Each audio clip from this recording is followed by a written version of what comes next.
This is the Women's Radio Hour on KNSJ, coming to you live from the City Heights Broadcast Center. Hello, everybody. Welcome to Women's Radio Hour here on KNSJ. I'm very excited. I have a group of young activists who are going to talk to us about a very important issue that's going on right now. We only have one planet Earth, and what we do with this one planet means a lot to everybody's lives. And if we're not all on board, we have a chance of losing what we have, and what we have is so precious. I'm going to have Taarika speak first and introduce herself, and then we'll move through the rest of the activists who are here. Go ahead. Hello, my name is Taarika, and I'm 13 years old.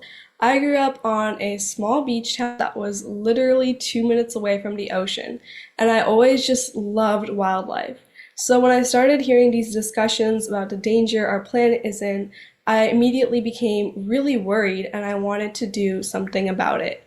However, I was constantly told I was too young or it was an adults-only setting from so many environmental groups. And then finally, I found Youth4Climate, which is where I am today as a youth volunteer outreach coordinator. And to me, it's very simple why I have to do this kind of work. I live on this planet, the planet provides for me, and so it's only my responsibility to give back and protect my home. Thank you. And Sofia?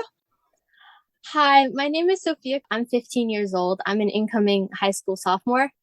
I am the junior lead of our Youth for Oil campaign, and for me, climate work has always been something I've wanted to get involved with. I was really concerned about natural disasters as a kid. And then when I realized that all of these man-made impacts are affecting our planet in this way, it gave me a lot of existential anxiety. And so for a while, I wasn't really sure how to channel it. Even though I knew that the people around me cared, it was difficult to see any action actually being taken. But as I began to research, I really grew to understand better just how much this topic intersects with other types of injustice. And now I'm really happy to know that I am a part of the movement, because I really think that sometimes apathy becomes the default, and I really want to see that change. So, yeah. Thank you. And Abby? Yeah, my name is Abby. I'm 17. I'm about to be a senior in high school. And I think I got interested in climate action because I always grew up really caring about the environment, always being outside, hiking, being at the beach, all of that, living in California. But I got really passionate about it when I learned about its disproportionate effects on communities of color and low-income colored people like my own, and just how we're not always represented within the climate action movement. And it's been my goal since then to change that. And now I'm the Youth4Climate intern at San Diego 350. Yes, and it's been known since the 70s that there was this thickening of the CO2 gases, and the gas and electric companies and the gas companies in particular hid that from everybody. And does this anger any of you that it was put behind and not talked about? Yeah, I think this is a really pressing issue, and it relates to everybody, whether you believe in the environmental issues or not. It's really going to affect you, whether you're an adult, youth, no matter what background you come from. So I definitely think it needs to be talked about, and people from all parts of this globe need to be represented when they're talking about this issue too. Yes, Sofia. Yeah, I agree. I think it really angers me to hear about all the misinformation that has gone around in the past and that still exists today, because I feel like it's such a difficult topic to talk about because it's so not straightforward. It's intertwined in all of our lives. You can't live a life, especially in the country we live in, without contributing at least somewhat to pollution. And I think because of that, there's been a lot of these large corporations, these gas companies, trying to sort of push the blame onto the consumer. And obviously it's always good to try to consume ethically, but I just think all of this sort of how the stages of climate denial that have sort of existed over these decades, it's really upsetting. And I really appreciate it when we can educate people properly. And Abby, do you have anything to add to that? I mean, just kind of back to your original question, I think as youth, especially, it's important that we fight for this because it is like our futures that will be the most impacted. But at the same time, it's kind of a conversation we've all had together where it's like we do wish that it kind of sucks that like we're the ones that have to do this now when we're all still in high school, you know. But this is the world that we've been left with now, and now we have to make the difference for the future. And I think the thing that bothers me the most is we're a very small population of the planet, and we make the most pollution worldwide. I think we make a quarter of the pollution. Is that the statistic? And yet we're a small percentage. And I hear people blaming China, blaming India, blaming all these other countries when we're the ones that are doing the most polluting of any country on the planet. And this is why I imagine you dived into this, is because we need to educate this country. Yeah, I mean, yeah. So the United States takes up like 4% of the global population, but it emits 25% of the pollutions, which is more than any other country, even the ones with like 1 billion people. So yeah, definitely I've always felt like it was really important in this country. And I've always felt this sort of guilt that I've been given this privileged life. And so I really want to make sure that I am making a difference with that life I have. And yeah. Aside from nations, I think humans, just as a human race, we have not only endangered ourselves and our own communities, but we have really given a lot of harm to other species who live on this planet with us. And it's really our mistakes, so I think we are the ones who have to make up for it. And we just have to take the blame at some point and try to fix the problems we've made before it becomes too late. Did you want to add anything to that, Abby? Yeah, I mean, as like youth in San Diego 350, we definitely focus on more localized actions in our area. But as you were saying, I think it starts with these localized actions and educating the community around you so that it grows into this bigger movement and educating our whole country, as you said. And I think one of the main issues is it really is a racist issue because the poorer countries and the poorer neighborhoods get the most pollution, have the most problems from this, and are suffering the most because they can't afford the air conditioning. They don't have access to water. And so it becomes not only a civil rights issue, but it's also an environmental issue. Exactly. These communities contribute like the least to the climate change issue as a whole, and yet they face the worst impacts out of everybody else. And also, go ahead. Sorry, Sophia. And also, while it's like absolutely true that can be seen on so many levels. Like it can be seen on the country level, on the places, the places where people are most affected are the places where people are least likely to have water, like you said. But it can also be seen in our very nation, in our state. The communities that have people of color, that have people who are lower income, are always put in the most vulnerable areas when it comes to local pollution and oil drilling. And there's actually like a term that people use for some of these neighborhoods called known as sacrifice zones, where they're intentionally they know they can take advantage of the resources in that area because the people don't have as much money and as much opportunity to get out of it. So. And we have Barrio Logan as an example of that right here in San Diego, and then the Tijuana riverbed, where the raw sewage from both countries tends to go out into the ocean and pollutes the ocean. So right here in San Diego, we have a couple of those areas. Did you want to add anything to that, Abby? Yeah, definitely. I mean, I think they both talked about this issue very well, and that's why we've done a lot of work having to do with pollution coming from transit in San Diego, and as well as oil drilling with our Youth4Oil team. And all of those things really at the heart of it, it's protecting those frontline communities that will end up being the most impacted by these issues. And speaking of transportation emissions, I watch with interest all this fight between the car people and the bicycle people. Bicycles we know are non-polluting, they add to the environment, they don't subtract. And yet all the car owners seem to hate the bicyclists. Is this something you deal with also with your organization? Yeah, Yeah, so go sorry. ahead, Sofia. Okay, I'm sorry. Yeah, what I wanted to say was we don't focus so much on biking necessarily, but there is sorry, Tarka, did you want to talk about Let's Go? Or I can talk about it. Yeah, so San Diego 350 is working on the Let's Go campaign. So this is all about public transit. So basically, the rundown is that transportation is about 48% of San Diego's emissions as a whole.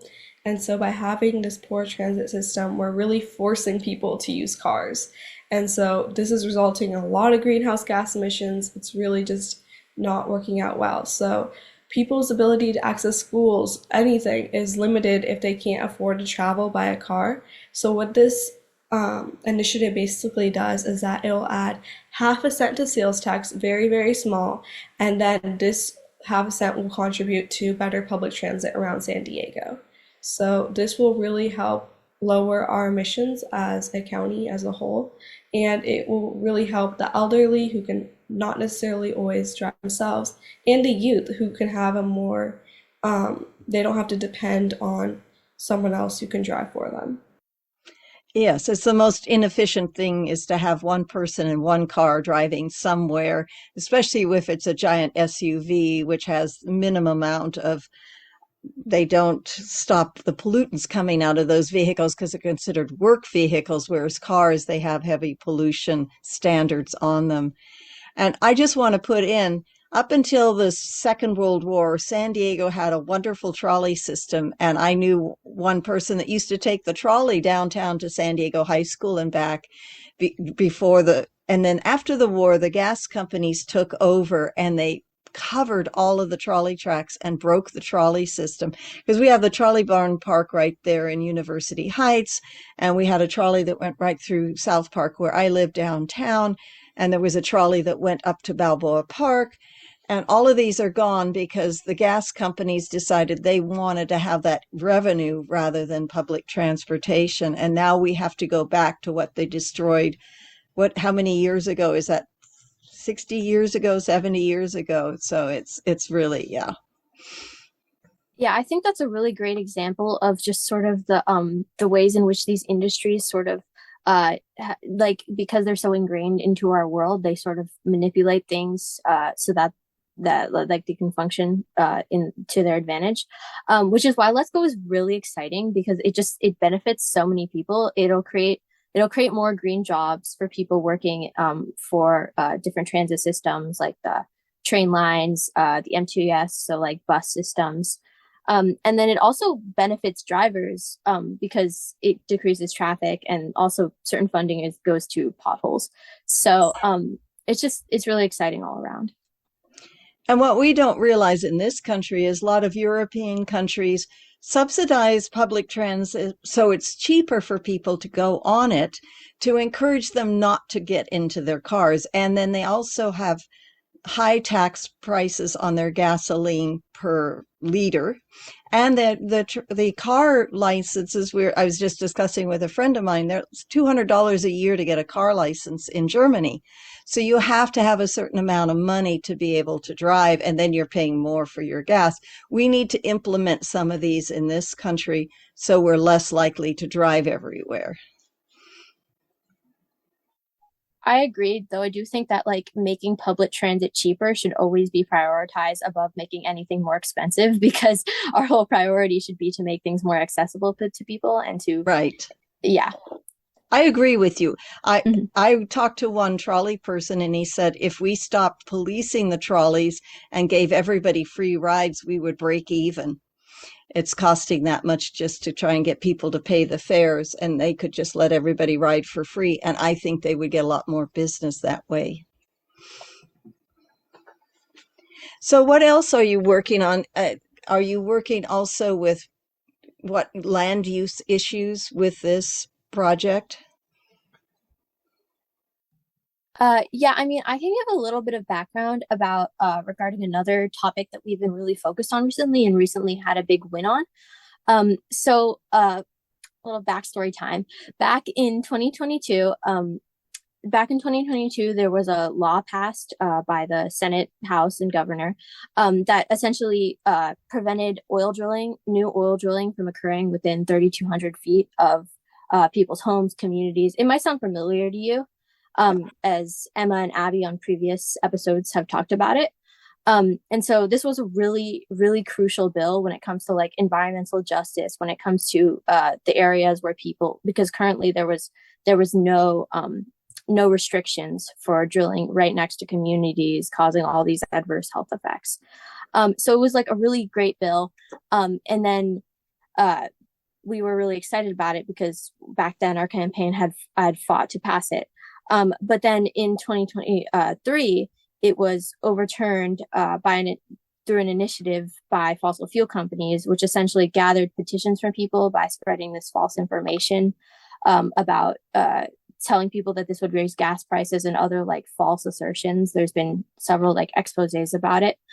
And so that turned it into a referendum that was going to be on the ballot this November. But luckily on the very last day, so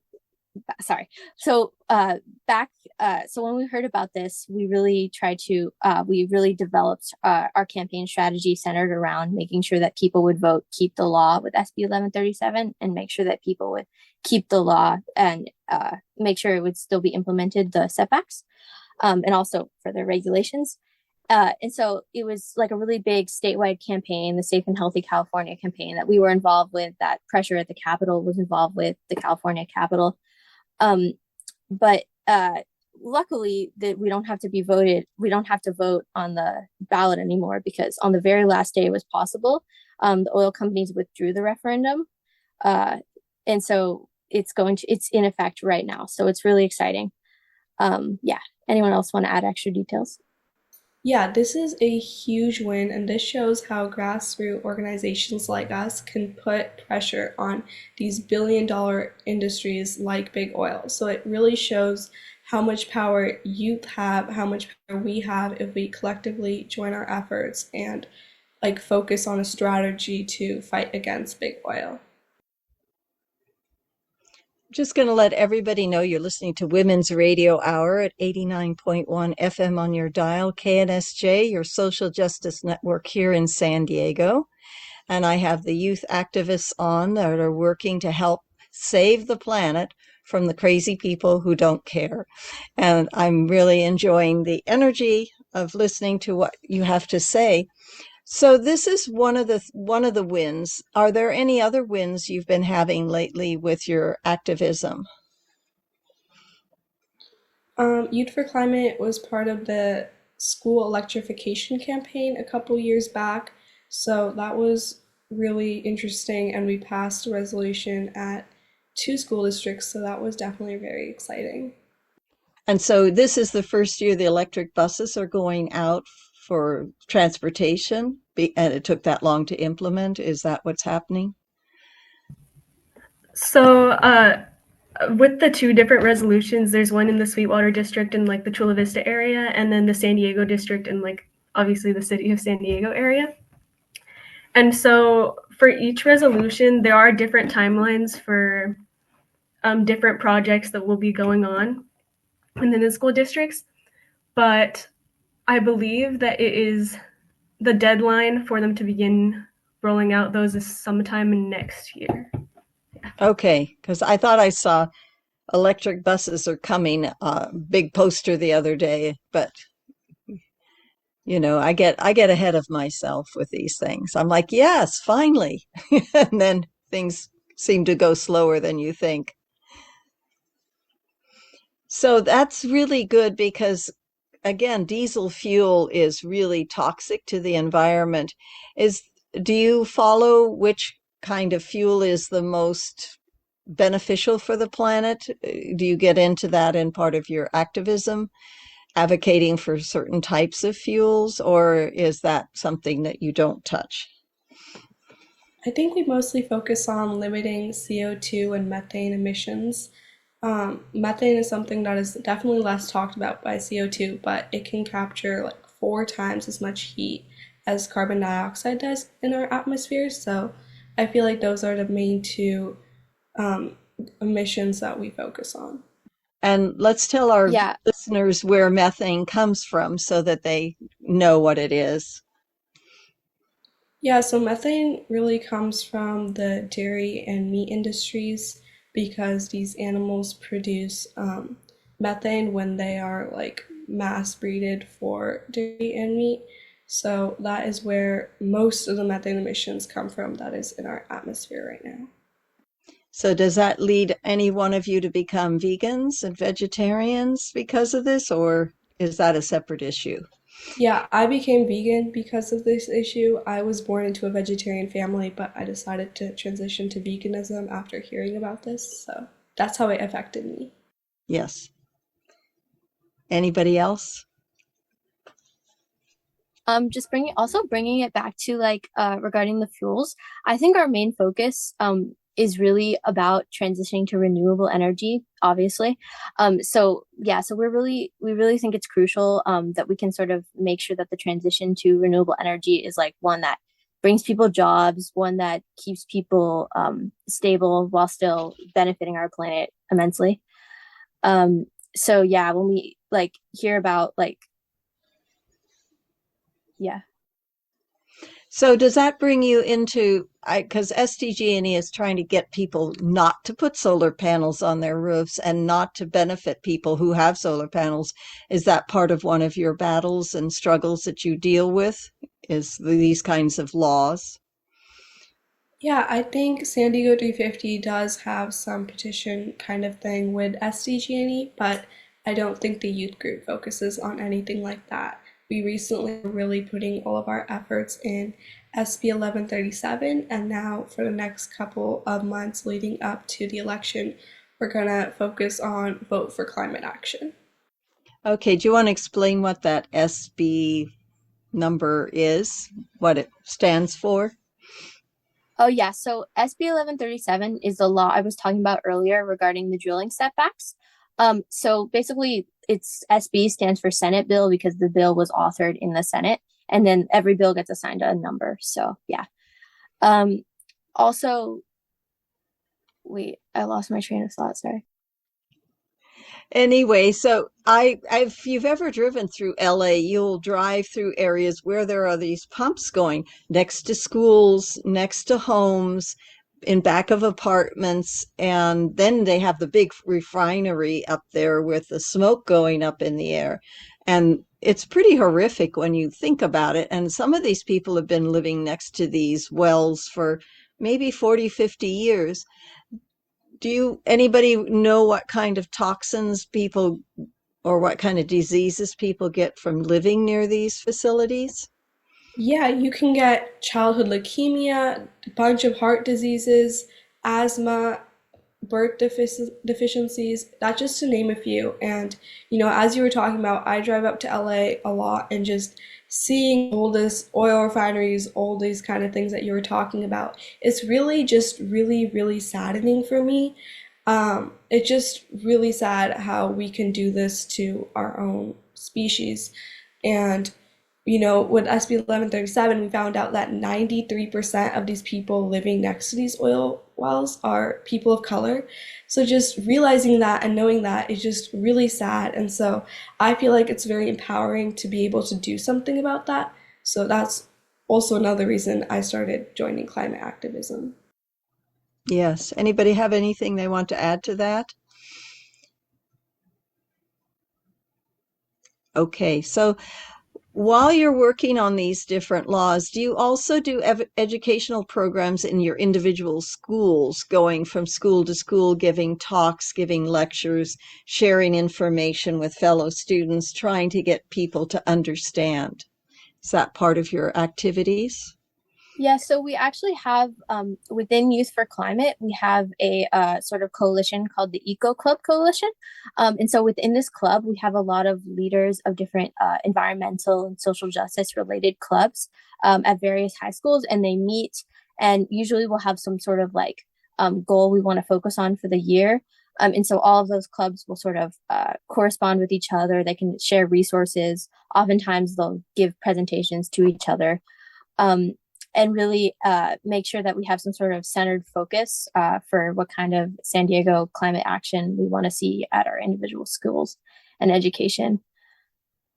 And I've always found this group to be very empowering, because I feel like it's through school that you learn about the world, even if you don't, it's always going to be where you're exposed to learning these things. And I think having these topics be brought up, if adults won't bring it up, we will. And I feel, and this is just my personal belief, I'm going to be dead and gone, but you are going to be dealing with the consequences of our behaviors over the last 50, 60 years. And you're going to have the full brunt of it. And to not allow you to speak out and allow you to advocate for what you need, I think is criminal. And so it's really important that we all listen to the young people, because it's your future. It's our past.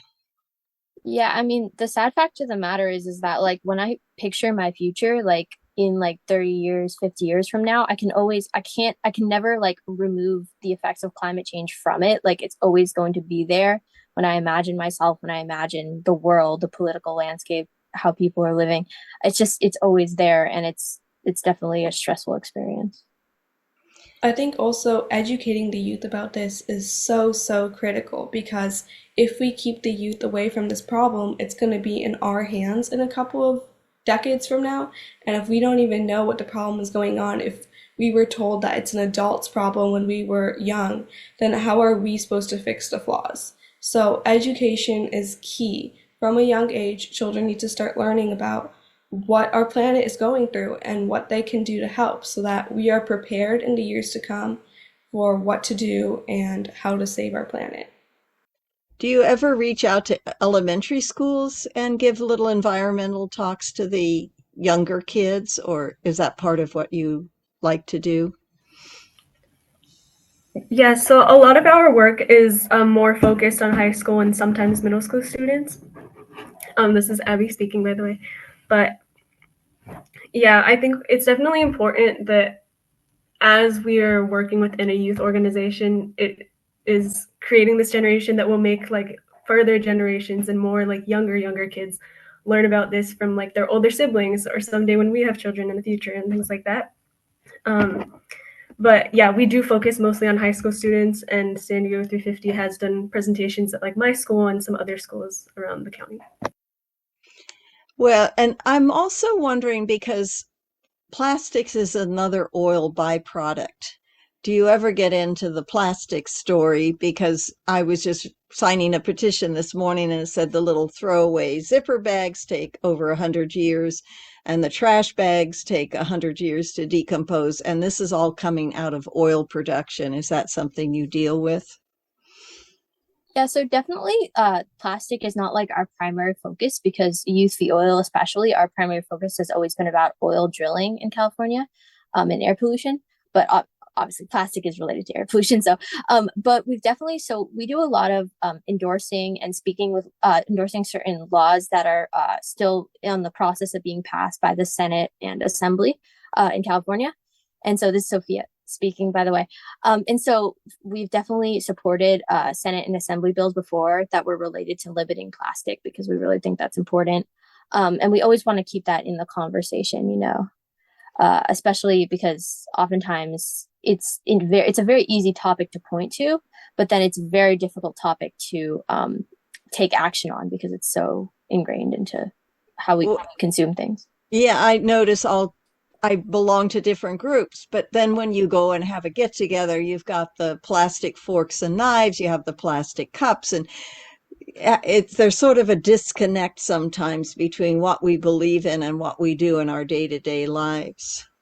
Yeah, this is Taarika speaking, and definitely I totally understand what you're saying, but I think our organization focuses more on systematic changes instead of individual action, because when these changes are made, like in the Senate, in the Assembly, then it's gonna like force everyone kind of to make better decisions. So do you systematically call up state legislators, go to their offices and talk to them and rally for different things? Yeah, so we definitely have like a bill tracker of a bunch of different bills that we support, and we track where they are, what committees they're in, and so on. And then, yeah, we definitely reach out to our senators, our assembly members. This summer, Youth Oil has had a really good summer ledge program. So we have met with different assembly members and senators and their staff and just kind of talk about what our priorities are and what we will are hoping they will endorse. And do you And ever get to, oh, sorry, Sophia, go ahead. it's okay. And we really want to encourage more people to do this as people volunteer with our organization, because it's such a simple process, because you don't even have to speak that much if you're not prepared. And it's really nice way to sort of have a conversation and get involved with this policy. And oftentimes we see these legislators then being really big advocates for the bills that we support. Yes, it's really important, I think, sometimes to have that face to face. I did that a lot during the Iraq and Afghani wars, showing up regularly at a certain representative's office and sitting in there and saying, this is what we believe in, this needs to change, because sometimes we don't have that. And do you ever go up to Sacramento as a group? We've never gone as an entire group, but there has been certain members who've gone to Sacramento. I remember two of our members a couple months ago went up and talked about two specific bills, one related to fossil fuel divestment and another to, I think, like a super fund that helps, that makes the companies pay for their pollutions. And so these are both things that are not currently implemented, but are sort of in the process of being, hopefully being passed. And I think sometimes that face to face, talking to somebody and being there in person is more impactful than emails. I do tons of emails and petitions all the time, but when it really comes to trying to get people to change their mind, sometimes just sitting there and talking to them makes a big difference. We all know about the Swedish environmentalist who sat on the sidewalk for months and months and months, but it eventually made an impact. And that's what you are doing, eventually making an impact after sitting and talking. So what else do you do that the listeners might want to hear about? Yeah, so I'm a big member of Youth Oil. So currently we're kind of shifting gears because the SB 1137 campaign just had a big win. So we're kind of shifting gears, trying to figure out what the next direction we're going into. We have a media team that updates our Instagram and TikTok. And so, yeah, for listeners, that's a great way to kind of get involved by following our Instagram and just kind of keeping up with the updates we send out. And then another way listeners can get involved is definitely volunteering with us. You can go to the San Diego 350 website. We have a volunteer interest form. Fill that out and we'll get back to you. This is open to adults and youth. So for adults, we have a bunch of different teams within San Diego 350, like transportation, legislative, electrification, that just to name a few. And then we have Youth4Climate and Youth4Oil, which is always, always, always open to new members. We love to have new people. We love to educate our community on these pressing issues. So that's just a couple of ways you can get involved, but they definitely make a big impact. And I find personally for myself, it's nice to be around people with kindred interests and kindred desires, because sometimes when you're an environmentalist, you can feel very isolated, like screaming, I'm the only one, when there's really a lot of us out there, and being able to connect to other people who have the same ideas and same passions is really nice. Have you found that for yourselves? Yeah, I think Youth4Climate has a really beautiful community, and the members are just very like-minded. We all kind of understand the issues, and it's just kind of collaborating, going forward, figuring out what we're going to do. It's just really a beautiful space, I think. Yeah, and I feel Sophia? like this space has really given me the opportunity to communicate about these issues, and because when I first joined this organization, I wasn't really sure how to bring it up to people, because it's difficult sometimes to bring up these topics in conversation. But sort of as I sort of became more knowledgeable and found more like-minded people, it really became less of a sort of less of a taboo that makes you feel hopeless and more of an opportunity to make a change. Abby, did you want to add anything? Yeah, and I think aside from finding other like-minded people, and a lot of us also just became friends outside of the group. It's also just helped a lot of us individually as far as like understanding how to communicate our story to other people, and gaining these opportunities to truly make a difference in our community. And I think it's very fulfilling, not only to do that for ourselves, but then bring that to other students in our schools, and just contacting people through social media and stuff through our organization, educate other students and other youth on why this is so important. And do you sit and sort of think tank, what do we want to work on next? Which direction do we want to go? So you're following the legislation. Do you pick out which ones you want to support and which ones you want to fight against, and then as a group start pursuing that? Yeah, we do actually. So in the past we've had, and we're trying to start it up again, a legislative team that and during those team meetings, we would go through different potential climate legislation, read through it, decide whether we want to support it or stay neutral or anything else. And then once we really pick out the bills that we support, we have a really great list right now. Our focus is to speak with legislators about it, to make posts on social media. We have a posting schedule on our Instagram, Youth4Oil Instagram, go follow it, called Legislative Fridays, where every Friday we make a post about a piece of legislation that is either one that is going to be passed by our legislators or one that might be a ballot measure, for example, the Let's Go public transit campaign. And so, yeah, we really want to focus on certain laws that we think are important. Yeah, we also, this is Taarika speaking, by the way, we also see ourselves pursuing the Vote for Climate campaign. So this would consist of amplifying youth voices, whether that's media, creative displays, any other methods, just so that youth feel like they have a space where they can talk about climate action. So that's definitely an important part of us. And then we're going to be collaborating with the Let's Go campaign, which is the public transportation initiative that I was talking about before. And then, yeah, we also hope to start some local ballot guides so that voters can know in a very easy way what route they should take to vote for climate action.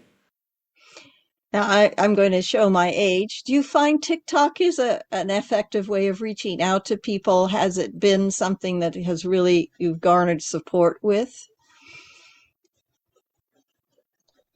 I don't know how active we actually are on TikTok, but definitely in the realm of like short form videos and videos that maybe not all of them are serious. Like, for example, we have one video that sort of explains to people how to make a call to their legislator. So that would be really educational. But we also have a lot of funny videos because we think that definitely climate action should not be just completely isolated from, the things that people are going to be more exposed to. So yeah, we do think it's important to communicate through that way as well. Well, I know there's the Twitter, there's all these other forms of communication that weren't around when I was first being an activist. And I'm wondering how effective they are for sharing information. Do you get a lot of feedback from them? I think our Instagram and TikTok definitely reach a wide audience just because youth are very active on these different platforms. So this is definitely a way they can hear about us. I know as a youth volunteer outreach coordinator, when I talk to new volunteers, I always ask them, how did you hear about us? And a lot of times it's, oh, I saw you on my Instagram page, or, I was scrolling through Reels and I saw one from you guys. So yeah, I definitely think that those kind of platforms are how we need to reach out to the younger community, just because that's what they're most active on nowadays. And it's really important. I was remember when Hong Kong was being sieged by communist China, people were all communicating with each other through their phones, and so the government cut off their phones. And this is, the way people talk to each other nowadays. It's not through texting is much more, how would you say, pronounced than phone calls. And so that people would text each other about where they were and what was going on. what happens if, how else can you reach people without telephone or technology? I mean, we also do a lot of tabling at different public events around the county where, people can come talk to any of us who are there. We have flyers with information. We try to plan a lot of different events around the county and stuff, just so that we make sure that our organization is accessible to people, even if they don't have access to technology. Yes. And technology, I think, is something that is also classist, because if you don't have a certain level of money, you can't get Wi-Fi, right? And if you don't have a certain amount of money, you can't get a computer or a cell phone. So that is a form of racism right there, and classism. For sure, we definitely host a lot of in-person events. The youth branch does, so does San Diego 350, to reach a wider audience. And I miss our Earth Days. We used to have these wonderful Earth Days here in San Diego. I don't know if you went to any of them before the pandemic hit, but the entire Balboa Park would be taken over by environmentalists with all kinds of information and sharing and stuff. But nobody's running them nowadays, and so I really regret that. But what do you talk to the people about when you are tabling out in public? Yeah, this is Taarika speaking, and I just recently tabled at an event. Basically, I just talk about what our organization does, what the youth branch does, whatever branches they're interested in. I can talk about that and then answer any questions they have, let them know how they can get involved and start being part of our organization. You're listening to Women's Radio Hour at 89.1 FM on your dial, KNSJ, your social justice network here in San Diego. I have the youth activists about climate change on. We're talking about what they do in society to help make changes so that their future is going to be a better future than if we don't do anything. And are any of you worried about things not happening? Like the oil companies don't want us to do anything. Do you ever worry about that? Yeah, I think that is a major worry, especially since we tend to be so focused on it's so easy to think okay, there's all these goals that we have that our world has to meet, and we feel like we're never going to meet them. Like you think about the Paris Agreement and how wary that is, and all of these big things. So definitely that's always a source of worry, I think, for all of us. But I think one thing that I find solace in is that people people underestimate how much local and state governments are really important in making a change, and that if you can make a lot of little changes across the country and across the world in smaller state governments, you can really make a difference when it comes to emissions. Yeah, and I think local is probably easier to access than federal, just because, and it's easier to change because it is a smaller organization. Absolutely. And you can call attention to issues that sort of apply to individual groups of people. So, for example, here in San Diego, we have this public transit initiative because public transit is something that's we're in need of, and that's important to people. And so it's definitely much easier and accessible to do it that way. And do people talk to you about their concerns when they come to your table and talk about what worries them? Yeah, I've definitely had people share their concerns environmentally. A lot of people have environmental anxiety. It's a very normal thing to have, especially in the circles we're in, just that deep concern for our planet. So yeah, I've definitely had people share their concerns, and I've tried to plug them in with the right resources so they can feel like they're making a difference, because that's really helped me. I wasn't like, oh, I'm just sitting here and the planet is gonna burn. I'm like, okay, I'm actually doing something. I am, actively part of a movement. And so that was really empowering to me. Anybody else have anything they want to add to that? I think it's very empowering. I talked to this wonderful woman from, I think it was Wilmington, where there's a lot of wells and stuff. So definitely making sure we hear the voices of the people who are less privileged than us is really important through this outreach. I was working on the issue fracking for a while and taking petitions into the California state legislature about it, because the problem with fracking, not only is the oil dirtier and harder to get at, but you pollute the groundwater getting it with toxic chemicals that will never go away. And it's being sold as a green kind of gas and energy to us, and it's exact opposite. Yeah, fracking's a really icky issue. There's so much like greenwashing and like that goes along with that. We have definitely sort of delved into that topic before. We have actually on our website we have a fact sheet about fracking that gives like a quick rundown about the science of it and some really shocking facts. And so yeah, definitely groundwater pollution, for example, is a really big problem. And excessive earthquakes. From what I understand, they do a lot of fracking in Pennsylvania, who never had earthquakes. California, we're used to earthquakes, but now they're getting shock waves and earthquakes from the fracking because they've damaged the landscape underneath the soil. Yes, definitely a lot of misinformation about fracking and stuff like that, which is once again why education is key, just so people living there can know what their government is doing, and then if they want to, they can put pressure on those officials that are, letting this happen and stuff like that. Luckily, we don't have any here in San Diego County, but up Northern California, there's fracking going on, isn't there? Yeah, there definitely is. Because I remember Newsom saying it was the new green, and wanting to pull my hair out and go, no, it's not that green. And I think protecting groundwater is one of the most important things. And another thing, are you working on these abandoned refinery sites and oil drilling sites? Because from what I understand, some of them are leaking gas into the air because they aren't properly sealed and things like that. So is that a concern that your group takes up? Yes, for sure. We are tracking several bills that focus on these wells, which are called idle wells. Basically, these wells are not currently actually producing oil, but they are leaking so many different toxins and really bad things in the air for people around them. So yeah, we were following multiple bills about idle wells.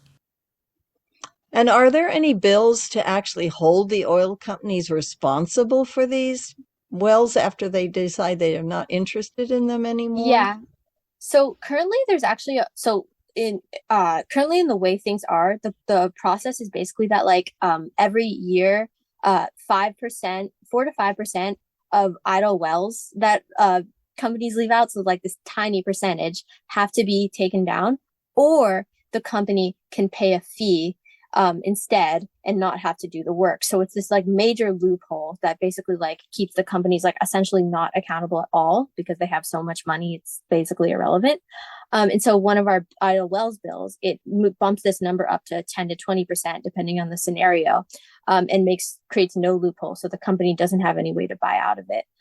So that would really help with taking down these idle wells, and it's a really crucial bill that we're working towards. And for so many years, the oil companies have been exploiting, making a mess, and then expecting the taxpayers to clean it up.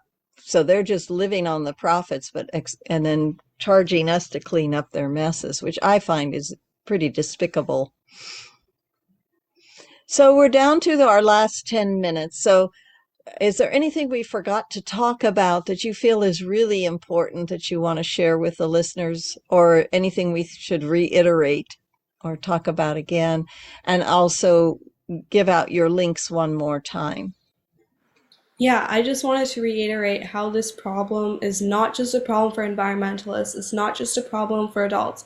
This is a problem for everybody. We all live on this planet, and it's going to affect us all one way or another at some point in time. So it's really important that, everyone becomes involved and everyone realizes how important this issue is to us, how important it is to people that are less privileged than us, and how we need to amplify those voices and use our own voices to put pressure on these bigger industries that feel like they can do whatever they want. But really, we can make a big difference whether we're a small organization, it's just our voice is really powerful. So I think it's so important to utilize that, whether youth, adult, whatever background you come from. Anybody else have anything they want to add to that? Sophia? Yeah, I mean, I think that definitely we have a tendency to think of this issue as something that like it's just far enough in the future to affect us that we won't quite reach it. We'll be fine. We don't need to worry about it. Yeah.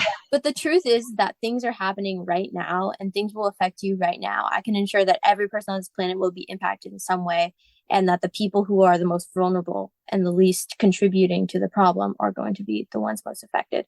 So it's really this issue that is just like such an all-encompassing issue. It's such a symptom of the injustice in our world, and it's a really horrible thing to think about. And so definitely I think that we should all be focusing on it whenever we can, you know?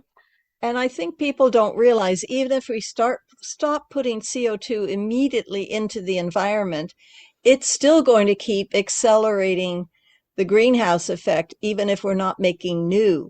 And yet we are continuing to make new. So even when we do stop, we will still have that situation perpetuating. Yeah, and definitely. CO2, like when it's emitted, it doesn't technically impact, it doesn't cause the greenhouse effect until about 10 years after it's emitted. And so methane is a lot faster acting and a lot more potent, but it also goes away quicker. But CO2 stays in the atmosphere. And so it's not something that we can solve immediately, but it's something that we have to solve. And I think people don't understand, when CO2 gets into the ocean, it makes it like a soda pop. It carbonates it, and that's what's making the ocean more acidic and is killing off the corals and killing off the animals. So if you care about sea life, there's so many things impacted by the CO2. Abby, did you want to add anything? I mean, really just what both of them were saying before about the fact that, this movement is really important right now to take action, quickly. And that as youth, our futures will be the most affected, especially for those coming from frontline communities. And that, what we're doing as far as educating the community and the people around us is vital to saving our futures. Yes. So do you have the email address or the website that you want to give out one more time to the youth group? Yeah, so if you go to sandiego350.org, our website, we have a volunteer interest form. Please fill it out. We'll get back to you. This is available whether youth, adult, whatever you're really interested in. Start with this form, and then you can start joining our organization. And then for adults, definitely make a climate vote for youth's future. And then we're going to have a fall action in mid-October, so keep your eyes peeled out for that. Follow our Instagram and TikTok and stuff like that. Keep up with the updates that we're sending out. And then, talk to people about the climate in your life. Talk to people about the challenges they're facing. As I said before, our voices are so powerful. So just educating society about what you know about. Even if you're not a professional, even if you're not an expert, just talk to them about what you do know about. And that is really, really important. And one of the other activisms I've been involved in is divesting money from the oil companies. So if you have a bank that is funding the oil and gas companies, maybe think about changing to a different bank, because your money's being invested in something that's destroying your planet. So maybe you should, Chase is one of the big banks I know, and there's 5 of them. And so look into what your bank is doing. That's another way to help, is make sure that where your money is in your best interest. Yeah, definitely. I know there's a big thing going on right now regarding Citibank and its investments in fossil fuels. And so definitely, there is one law. I won't go into too much detail because we're going to end soon, but there is one law that we recently were really advocating for, which called for public pensioners, CalSTRS, and CalPERS to divest from fossil fuels. Recently, that bill did die in committee, so that means it won't be passed this legislative session. But it's going to be reintroduced in the future. So divestment is a really important and exciting topic, and it's happening more and more in different states. And so if California can really push for it too, that would be great. And when does the next session start with the legislation, in case people don't know? Yeah, so I might be wrong, but I think that legislative sessions begin in January. And so some bills are 1-year bills, so they are introduced at the beginning of the session, and they pass by the end of the year. And other bills take 2 years to do so. But yeah, and like right now, since it's summertime, there's a recess for the session. And so that's why summertime is a really important time to speak with elected officials about bills while things are sort of being let simmered. Yeah. They should be home and in their offices at least a couple times a week or once a week, and also leaving phone messages. I know emails are good. They have to count every email that comes in. So if you're flooding an office with an email and you get a certain number, they'll have to start paying attention. Phone calls carry even more weight, and the most weight comes with in-person visitation. So if anybody out there is really interested in trying to make change, there's some steps you can take, just very simply picking up your telephone and calling your person and saying, look, I'm advocating for X, Y, and Z. Put my name down, and they will tally it. And if they get a certain number of phone calls, if they're a good politician, they should start acting on what you're calling in about. If they're a bad politician, we know a few of those, I won't mention names, they probably will ignore you. But that's also a good way to weed out the good politicians from the bad politicians. Do you also do a scorecard on the representatives, which ones are helpful and which ones are not? Yeah, we definitely have information like that. We don't put it into the public, but it's very useful within the organization. Yeah, because then you get more out of your phone call if you're talking to somebody who's more amiable than if you talk to somebody who's like, I will never help you no matter what. And also, I think it would be really nice if we could see who funds the politicians. And if it's all oil and gas money, we know that that's not somebody that's good to vote for. Are you also going to help with the election, even though you're not of voting age yet? Yeah, I mean, like, does anyone else want to talk about this? But I was just going to say, like Taarika has been saying, we are sort of beginning putting into fruition this Vote for Climate campaign that's all about pushing for a climate vote this election. So yeah, we're really trying to push for, especially with climate related things, because, everyone thinks of this election, it's clearly a large, daunting one. But we really want to make sure that the environment is on the forefront of adults' minds when they make their vote. Yes, I think it'll make or break what's happening with the planet. If we don't really put the environment first, it's stronger and more powerful than we are, and we will suffer from it. So I want to thank you all for coming on and sharing your information. And I love your activism. I love your spirit of you're going to do this. And I hope that your next, whatever you do, is very successful. And I'll be watching what you do in the future. And please feel free to come back on if you have a subject you're working on that you want voters to get out about and want to rally around. So thank you, Taarika and Sofia and Abby, for coming on. You've been listening to Women's Radio Hour at 89.1 FM on your dial. Thank you, and have a good week. And think about Mother Nature, because she takes care of us all. You have been listening to the Women's Radio Hour on KNSJ, coming to you live from the City Heights Broadcast Center.